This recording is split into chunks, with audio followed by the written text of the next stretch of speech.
Hello and welcome to another episode of Just What the Doctor Ordered. I'm Dr Nishant Joshi and this is the show where I give you your weekly dose of vitamin cricket. Let's start the show. This is just what the doctor ordered. Now, this recently concluded Australia vs India Test series was supposed to have been contested in a sombre, reserved manner after the tragic passing of Philip Hughes. After the incident, we were told that both teams would become more restrained in their behaviour. Well, that didn't last for very long, did it? Now, sledging is something that I'm all for. I think that if you can push someone's buttons in any walk of life and it causes your opposition to implode, then I say do it. In fact, when I'm in business meetings, I like to negotiate my fees by sledging my boss. All you have to do is tell your boss that his shirt and tie don't match and maybe from time to time question the parentage of his children and he'll choke like a South African in a knockout game. Guaranteed raise. But in this Australia vs India series, we've seen something that I'm genuinely annoyed about. And no, I'm not talking about Pujara getting dropped for right now. I'm talking about send-offs. Now, send-offs are more trashy than a TV show with Kim Kardashian. I hate them. Once you've got the batsman out, there is absolutely no need to take it further. You've taken his wicket, you've won the battle for now. And if the batsman has already scored runs, sometimes it's just better to keep your mouth shut. Now, both of these sides seem to be very, very precious when it comes to send-offs. They both love to give them, but they get really annoyed when they're on the receiving end. It makes both teams look trashy, classless, and quite frankly, it makes them look like bullies. To me, giving a send-off is like knocking out a man and then writing a funny word in permanent marker on his forehead. It can be pretty hilarious, but there's just no need. There's just no need. And now for some honest subtitles.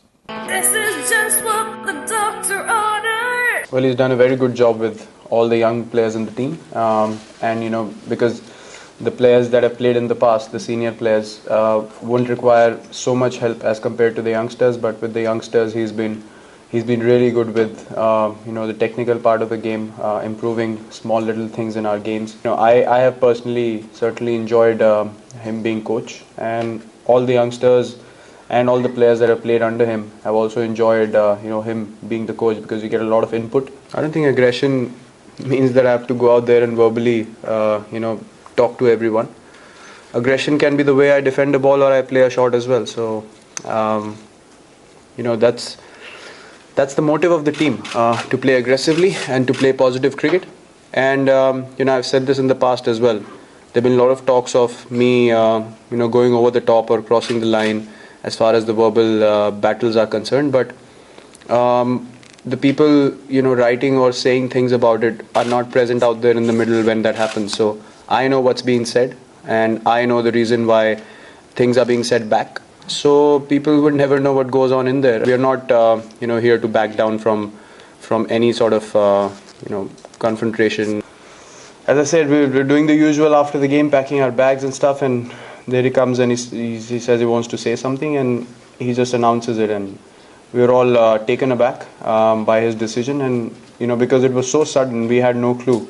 We never saw it coming. So it was pretty shocking at that point for all of us, and we didn't really know what to say to him. This is just what the doctor ordered.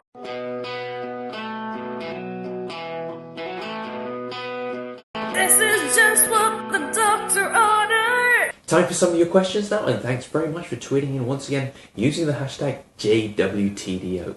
Our first tweet comes in from Miles Kingston, who asks, in a head-to-head IQ test, is there anyone that Marlon Samuels could go up against and be favourite? Now Miles, that is a harsh question. I suppose you're trying to correlate intelligence at the batting crease with intelligence in real life. Now I'm sure that Marlon Samuels is an intelligent bloke if you meet him in person. It's just that he seems to be prone to doing some distinctly unintelligent things. Like, for example, contacting a bookie, serving a 2-year ban, and then wearing a shirt number to show the number of days that he didn't get to play cricket for. Our next question comes in from Bjorn, who asks, is this the strongest Black Caps team you have ever seen? Personally, I think it is. Well, Bjorn, I can't disagree with you.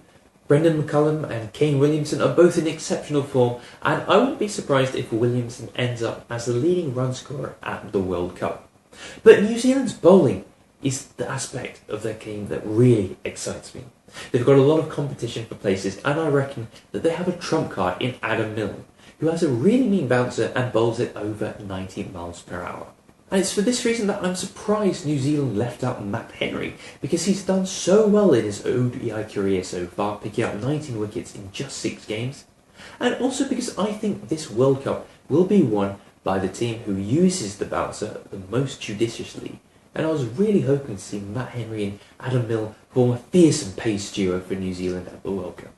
Until next week, thank you for joining me once again. I've been Dr Nishant Joshi, and this was Just What the Doctor Ordered. This is just what the doctor ordered.